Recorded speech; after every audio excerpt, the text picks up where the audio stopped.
TD Insurance. Learn tips and information on how to prepare your home and car for winter weather.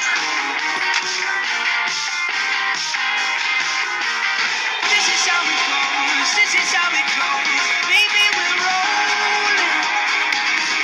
Just a boat on the ocean. Up in the sky.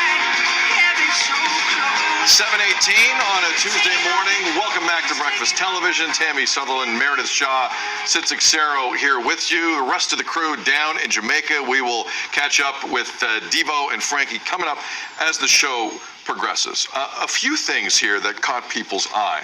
So, and Tammy's been reporting this all morning. The schedule on the budget for the city of Toronto coming up. Thursday, Tam, big day. Yeah, Thursday the mayor will present the budget, her own budget, and then on the 14th is when council will vote on it. Valentine's Day. Yay! The classic Valentine's Day. Love like.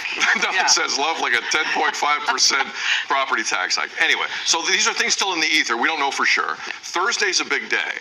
Yesterday, however, we may or may not have gotten a few clues as to which way this is going after public consultations and just complete anger and uproar at what the initial budget kind of looked like coming out of committee. So Mayor Olivia Chow was speaking at the Canadian Club at the Royal York yesterday. And you get always really good financial clues on any speech that happens in that room in front of that audience. And she talked about whether or not she would lower the proposed tax hike applied to multi-residential dwellings, which is also a part of this, because there's like half the city is dealing with multi-residential dwellings. This is what the mayor said. In my upcoming budget, I will reduce the multi-residential tax rate so no renters will face huge increases. That's what you want. That's what I'm going to do. Okay, so that's not nothing.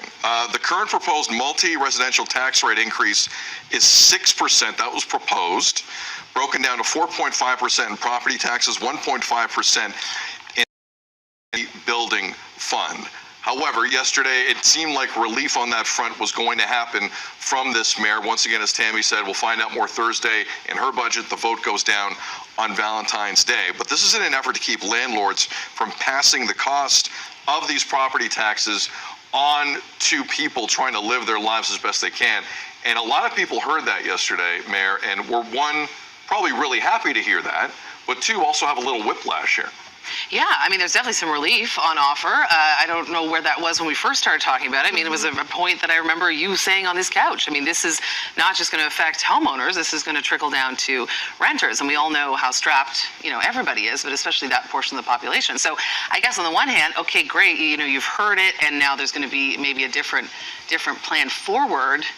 But the few weeks that we've all been sort of hanging on to this potential information has been stressful. And it would have been nice to maybe begin with this. It's great to get information and change the direction or alter things, because I guess that means she's in touch with the reaction. But it was a strong statement off the top. Oh, yeah. And now it makes me wonder what's going to happen on Thursday when it comes to just the general property tax hike. So it's proposed at 10.5%, and this is all with the Budget Committee and their recommendation. The Budget Committee also said that this could be an additional 6% added to that if the federal government didn't pitch in when it comes to helping asylum seekers. So right now, that could be 16.5%. But based on what the mayor said yesterday, is there a chance, again, that and even that initial 10.5% could be lower than we think, just so that, it can keep things more affordable for people, including just the regular homeowner who just can't afford to pay any more when it comes to your property taxes. And not all renters are in multi-residential dwellings. Right. I mean, there are renters who are not that way. No, so they're at home. They're in a home. Mm-hmm. So I have questions about sort of that piece as well. Yeah. I just think, I do worry about her political capital if on Thursday we see backtracks on everything. That's not a good thing for Mayor Chow, because now the sharks are in the water, and anything you hear initially, the feeling is it'll be pulled back very, very quickly. But to the point that was raised earlier, one last thing on this and we'll move on. I think we all know folks who have heard this story develop over the last 3 weeks or so and have made serious life decisions because of it. I take issue with throwing out any number you want just to scare the federal government or any other type of government at the cost of citizens of the city who freaked out at that, whether they're in a home and still freaking out or renting in residential buildings or whatever the case may be. I will take large issue with this. I want to see a Thursday peeled back for a lot of people's sakes. I don't like the tact. I don't like the strategy. I think it was cold. And if we pull back on all that, it freaked a lot of people out for no reason, some of whom have already made serious decisions about whether or not they're staying in the city. I'm not kidding. We know, we all got the same text. We all have the same conversations with people living in this city. What the heck am I going to do? Find out more Thursday. Olivia Chow is facing a big decision. Tammy and the news team will have you covered. We'll talk about it here on BT. All right, we're going to take a break. We have plenty coming up on BT. Tammy's got news. Again, it's a busy TTC morning here on Breakfast Television. News on that front. And also, we are jet setting off to Jamaica with Devo and Frankie as they go for a dip in the Caribbean Sea. Stay tuned, and you may just see them again shirtless.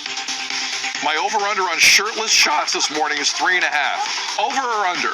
Let us know. More BT coming up after this. That is